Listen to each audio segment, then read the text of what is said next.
Et oui, qui dit congé scolaire dit aussi embouteillage sur les routes. Et alors que les ventes de voitures électriques connaissent un coup d'accélérateur, nombreux sont les automobilistes qui vont expérimenter leur premier long trajet dans leur nouveau véhicule. Alors cette question, faut-il s'attendre à des embouteillages aux bornes de recharge?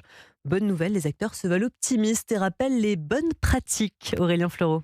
Avec près de 200 000 points de charge sur la voie publique, la France fait partie des bons élèves. Le taux d'équipement est amplement suffisant pour les 1 700 000 voitures électriques en circulation. Les aires d'autoroute sont toutes équipées et c'est de plus en plus le cas des aires de repos, indique Jean Gadra, porte-parole du réseau Allego en France. Clairement, c'est là où il y a beaucoup moins de monde. C'est une bonne alternative de dire tiens, je vais directement aller sur l'aire de repos. Il y a du débit et il y a de la disponibilité. C'est vraiment une très bonne alternative pour l'été 2026. Pour éviter les mauvaises surprises, avec des stations sans place disponible, vous pouvez anticiper grâce aux informations en temps réel fournies par de nombreuses applications spécialisées.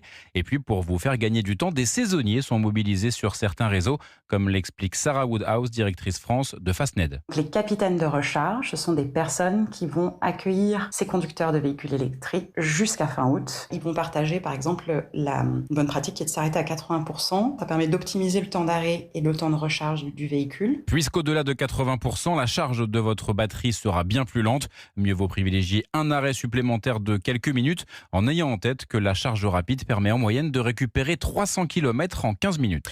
Aurélien Fleureau du service économie d'Europe